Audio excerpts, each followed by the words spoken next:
ओम शांति। 14 अप्रैल 2022 बाबा के आज के महावाक्य हैं। बाबा समझाते, मीठे बच्चे, योग बल से घाटे के खाते को चुकतू कर सुख का खाता जमा करो। व्यापारी बन अपना पूरा हिसाब निकालो। प्रश्न है, तुम बच्चों ने बाप से कौन सी प्रतिज्ञा की है?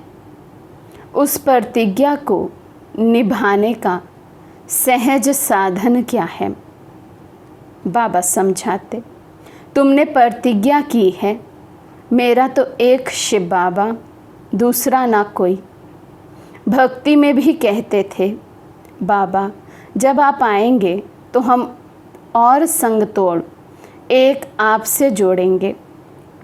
अब बाबा कहते हैं, बच्चे देह सहित देह के सब संबंधों को बुद्धि से त्याग कर एक मुझे याद करो। इस पुरानी शरीर से भी दिल हटा दो, परंतु इसमें मेहनत है। इस प्रतिज्ञा को निभाने के लिए सवेरे सवेरे उठ अपने आप से बातें करो व ख्याल करो, अब ये नाटक पूरा होता है तो और सब तरह से हमारी बुद्धि हट जाए, बुद्धि का योग टूट जाए और एक बाबा में लग जाए। उसकी युक्ति बाबा बता रहे हैं कि सवेरे सवेरे उठकर अपने से हम बातें करें, ख्याल करें कि ये नाटक अब पूरा होता है। ये सब विनाशी संबंध है, मुझे अविनाशी पिता परमात्मा के साथ अपने सर्व संबंध जोड़ने हैं। शिव बाबा के साथ वापस अपने घर जाना है। गीत है, छोड़ भी दे आकाश सिंहासन। ओम शांति। बच्चे पुकारते हैं कि परम धाम से आओ। ये गीत गाया हुआ है पतित मनुष्यों का। वे खुद इसका अर्थ नहीं जानते। पुकारते भी हैं कि पतितों को पावन बनाने आओ, क्योंकि इस समय है रावण राज्य। ये भी बच्चे जानते हैं कि भारत में दैवी भ्रष्टाचारी राज्य था। अभी तुम श्रेष्ठाचारी बनने का पुरुषार्थ कर रहे हो। बाप कहते हैं, बच्चे अभी तुमको वापस चलना है, पुराना पाप का खाता चुकतू करना है। व्यापारी लोग 12-12 मास पुराना खाता बंद करते हैं, घाटे व फायदे का हिसाब निकालते हैं। अभी तुम बच्चे जानते हो, भारत में हम आधा कल्प फायदे में, आधा कल्प घाटे में रहते हैं, अर्थात आधा कल्प सुख, आधा कल्प दुख पाते हैं। उसमें भी दुख बहुत थोड़ा पाते हैं। जबकि तमो प्रधान अवस्था होती है, व्यभिचारी भक्ति में चले जाते हैं। बाप बैठ बच्चों को समझाते हैं, अब तुमको फायदे में जाना है। घाटे के खाते को अब योग बल से चुकतू करना है। तुम्हारे पापों का खाता अब कटना चाहिए, फिर सुख का खाता जमा होना चाहिए। जितना तुम मुझे याद करेंगे, उतना तुम्हारे पापों का खाता भस्म होगा और फिर पवित्र बन गीता का ज्ञान धारण करना है। यहाँ कोई गीता शास्त्र नहीं सुनाते हैं, ये गीता का ज्ञान भगवान ने दिया है। इस समय मनुष्यों की बुद्धि तमो प्रधान होने के कारण बाप को नहीं जानते, इसलिए इनको ऑर्फन कहा जाता है। तुम समझाते हो कि भारत पुण्य आत्मा श्रेष्ठाचार्यों की दुनिया थी, जिन्हों के चित्र भी हैं। भारत सतयुग आदि में बहुत साहूकार था और जो इस्लामी, बौद्धी आदि धर्म है, आरंभ में होते ही थोड़े हैं। धर्म स्थापक आया, फिर जो भी धर्म की आत्माएं हैं वे आती जाती हैं।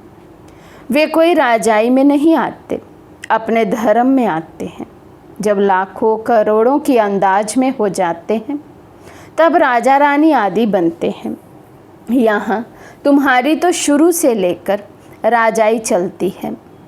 सतयुग आदि में ही लक्ष्मी नारायण का राज्य था। भारत महान ऊंच था जब श्रेष्ठाचारी था। ऊंचे ते ऊंचा भगवान गाया जाता है। उनको ही ट्रुथ कहते हैं। वे आकर सच्ची नॉलेज देते हैं और सभी बाप के बारे में झूठी ही नॉलेज देते हैं। सभी याद करते हैं ओ गॉड फादर, परंतु फादर को कोई भी जानते नहीं हैं। कभी तुम पूछो लौकिक फादर को जानते हो तो ये थोड़े ही कहेंगे वे सर्वव्यापी है। फादर माना फादर, फादर से तो वर्षा मिलता है। बाप समझाते हैं मैं हूँ बेहद का रचयिता, मुझे बुलाते ही हैं पतित दुनिया में। पढ़ ले तो होती नहीं, ये सारी पतित दुनिया है। मुझे तुम बच्चों के लिए ही आना पड़ता है। तुम बच्चों को ही समझाता हूँ। मनुष्य गुरु आदि करते हैं शांति के लिए, परंतु वे सब है भक्ति मार्ग के लिए। हठ योग आदि सिखलाते हैं, उनसे कोई बेहद का वर्षा मिल नहीं सकता। गुरु करते हैं, उनसे अल्पकाल के लिए थोड़ा सुख मिलता है। वे सब है हद का सुख देने वाले। बेहद का बाप है, बेहद का सुख देने वाला। बाप मुक्ति, जीवन मुक्ति की सौगात ले आते हैं। सतयुग में सिर्फ एक ही धर्म होता है, यहाँ तो कितने अनेक धर्म हैं, वृद्धि होती ही रहती है। अब फिर इतनी सब आत्माएं वापस जाएंगी शांति धाम में। ये तुम बच्चों को सृष्टि के आदि मध्य अंत का ज्ञान मिल रहा है। बाप है इस मनुष्य सृष्टि का बीज रूप, उनके पास सारी नॉलेज है। सर्वव्यापी कहने से ज्ञान व भक्ति की कोई बात ठहरती ही नहीं है।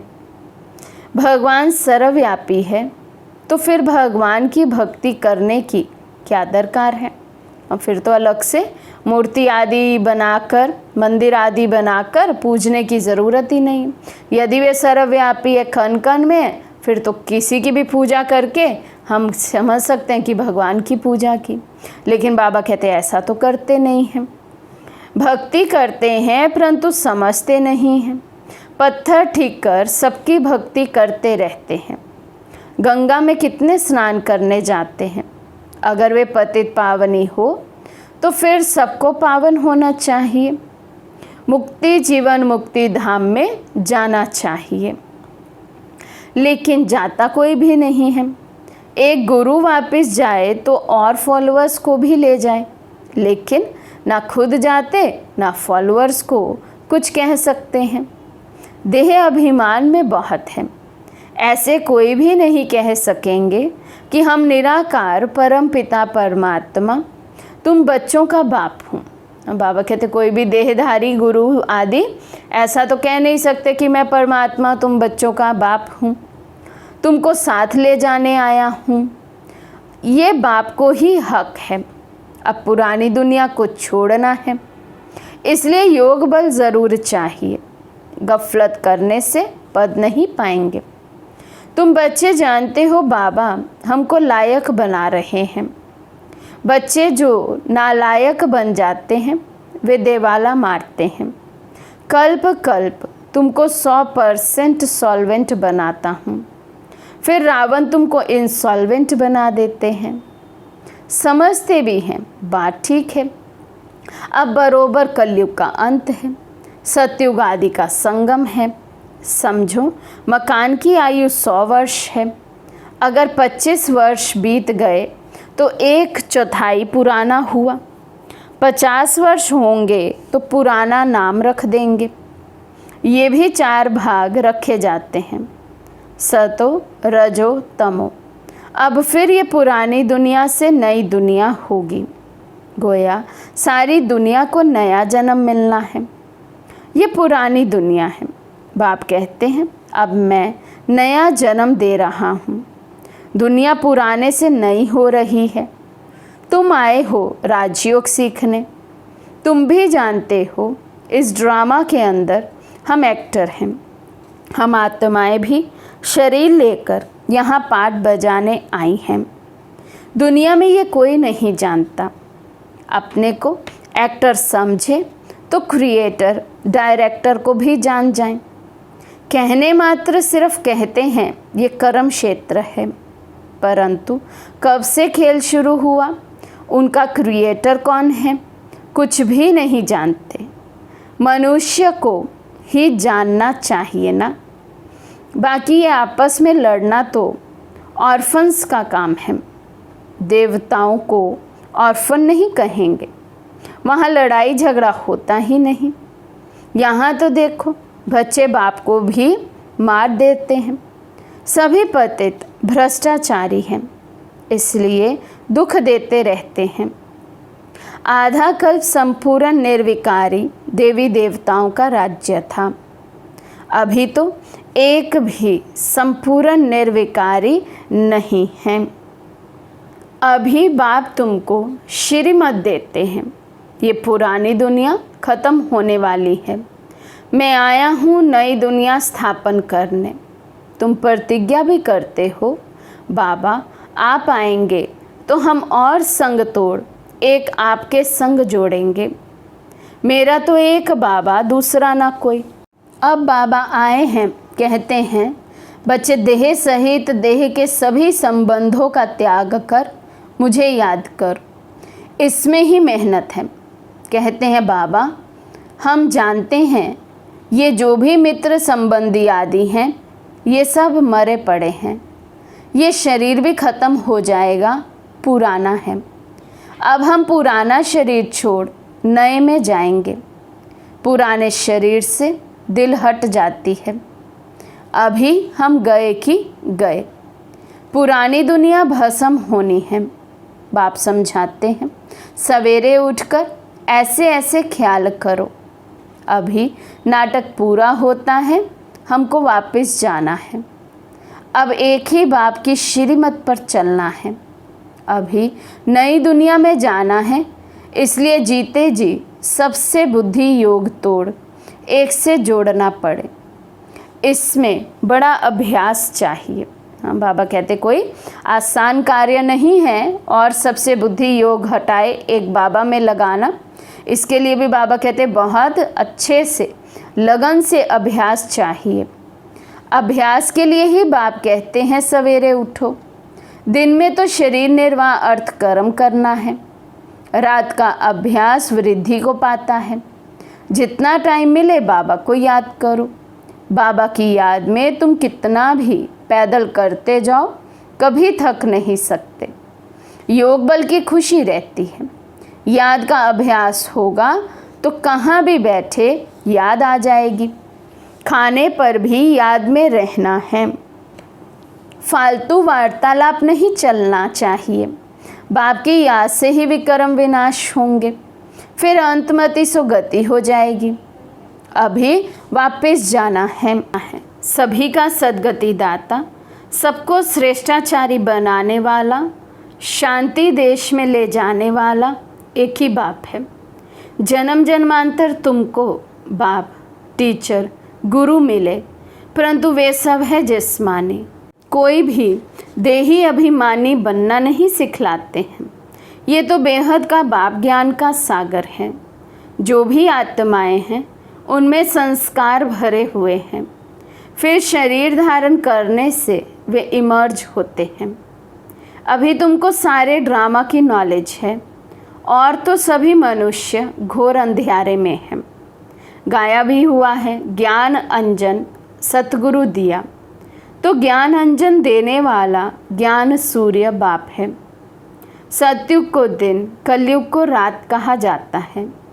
आत्माएं उस निराकारी बाप को याद करती हैं।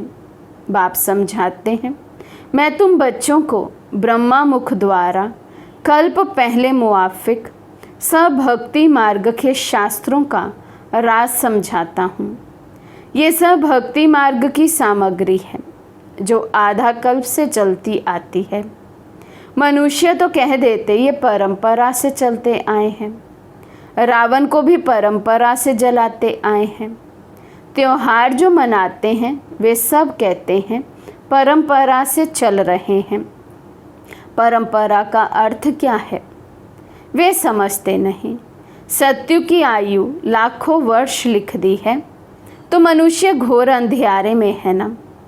भक्ति कब से शुरू हुई, पावन कब बने, कुछ भी जानते नहीं। भगवान पतितों को पावन कब बनाने आए। कहते भी हैं क्राइस्ट से 3000 वर्ष पहले स्वर्ग था, परंतु फिर भी अनेक मत हैं ना। कितनी मतें दुनिया में काम कर रही हैं। बाप आकर श्रेष्ठ मत देते हैं। श्रीमत से तुम श्रेष्ठ सो देवता बनते हो। रुद्रमाला भी है, रुद्र भी निराकार भगवान ही ठहरे। वे है श्री श्री, देवताओं को कहेंगे श्री अर्थात श्रेष्ठ। अभी तुम बच्चे जानते हो कि श्री श्री द्वारा श्रेष्ठ दुनिया बनती है। बाप श्री श्री है, श्री बनाने वाला। ये सब बातें याद करनी है। कल्प पहले वाले भी समझेंगे। ये ज्ञान सब धर्म वालों के लिए है। सबको बाप कहते हैं अपने को आत्मा समझो। बेहद के बाप से कितना सुख मिल रहा है। बेहद का बाप आकर इतने बच्चों को एडॉप्ट करते हैं। ये मुख वंशावली है ना, कितने ढेर बीके हैं जो फिर देवता बनने वाले हैं। ये है ईश्वरीय कुल। दादा है निराकार, उनके बच्चे का नाम है प्रजापिता ब्रह्मा। इन द्वारा एडॉप्ट करते हैं। तुम ब्राह्मण हो, शिव बाबा की फैमिली, फिर वृद्धि होती है। अभी तुम्हारी नंबर 1 बिरादरी है। तुम सर्विस करते हो, सबका कल्याण करते हो। तुम्हारा जड़ यादगार मंदिर एक्यूरेट बना हुआ है। यहाँ तुम चैतन्य में बैठे हो। जानते हो हम फिर से स्थापना करते हैं। भक्ति में हमारे यादगार मंदिर बनेंगे। शिव बाबा ना होते तो तुम कहाँ होते। ब्रह्मा विष्णु शंकर कहाँ हैं। अभी शिव बाबा रचना रच रहे हैं ना। प्रजापिता ब्रह्मा का चित्र अलग होना चाहिए। त्रिमूर्ति ब्रह्मा कहते हैं, परंतु उनका तो कोई अर्थ ही नहीं। तुम जानते हो परमपिता परमात्मा ब्रह्मा द्वारा स्थापना करते हैं। करण करावनहार शिव बाबा हैं। ये सब बातें धारण करने की हैं। शिव बाबा खुद राजयोग सिखला रहे हैं, नॉलेज दे रहे हैं, तो वे धारण करनी चाहिए। इसमें प्योरिटी फर्स्ट है। हिम्मत भी दिखानी है। गृहस्थ व्यवहार में रहते पवित्र रह दिखाना है। कई बच्ची को बचाने के लिए भी स्वयंवर करते हैं, जिसको गंधर्वी विवाह कहते हैं। फिर उसमें भी कोई फेल हो जाते हैं। कोई ऐसे भी होते हैं जो शादी कर फिर पवित्र रहते हैं। पवित्र रह फिर नॉलेज भी लेनी है, धारण कर औरों को भी आप समान बनाकर दिखावें, तब ऊंच पद पा सकें। इस ज्ञान यज्ञ में विघ्न भी बहुत पड़ते हैं। ये तो सब होगा। ड्रामा में नूंद है। कई बच्चियां कहती हैं हमें साहूकारी क्या करनी, इससे तो बर्तन मांजकर रोटी खाना अच्छा है। पवित्र तो रहेंगी, परंतु हिम्मत चाहिए बहुत। अच्छा, मीठे मीठे सिकी लदे बच्चों प्रति माता पिता बाप दादा का याद प्यार और गुड मॉर्निंग। रूहानी बाप की रूहानी बच्चों को नमस्ते। हम रूहानी बच्चों की रूहानी बाप दादा को दिल व जान सिक व प्रेम से नमस्ते नमस्ते नमस्ते जी। धारणा के लिए मुख्य सार। फर्स्ट पॉइंट, भोजन करते समय याद में रहना है। फालतू वार्तालाप नहीं करनी है। याद से पापों का खाता चुकतू करना है।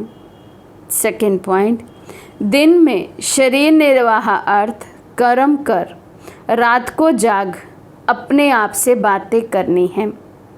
ख्याल करना है कि ये नाटक पूरा हुआ, अब हम वापस जाते हैं। इसलिए जीते जी ममत्व मिटाना है। आज का वरदान है, डबल नशे की स्थिति द्वारा सदा निर्विघ्न बनने और बनाने वाले विश्व परिवर्तक भव। डबल नशे की स्थिति द्वारा सदा निर्विघ्न बनने और बनाने वाले विश्व परिवर्तक भव। मालक सो बालक है, जब चाहो मालिकपन की स्थिति में स्थित हो जाओ और जब चाहो बालकपन की स्थिति में स्थित हो जाओ। ये डबल नशा सदा निर्विघ्न बनाने वाला है। ऐसी आत्माओं का टाइटल है विघ्न विनाशक, लेकिन सिर्फ अपने लिए विघ्न विनाशक नहीं, सारे विश्व के विघ्न विनाशक, विश्व परिवर्तक हो। जो स्वयं शक्तिशाली रहते हैं उनके सामने विघ्न स्वतः कमज़ोर बन जाते हैं। स्लोगन है, अपने डबल लाइट स्वरूप में स्थित रहो तो सब बोझ समाप्त हो जाएंगे। अपने डबल लाइट स्वरूप में स्थित रहो तो सब बोझ समाप्त हो जाएंगे। अच्छा, ओम शांति।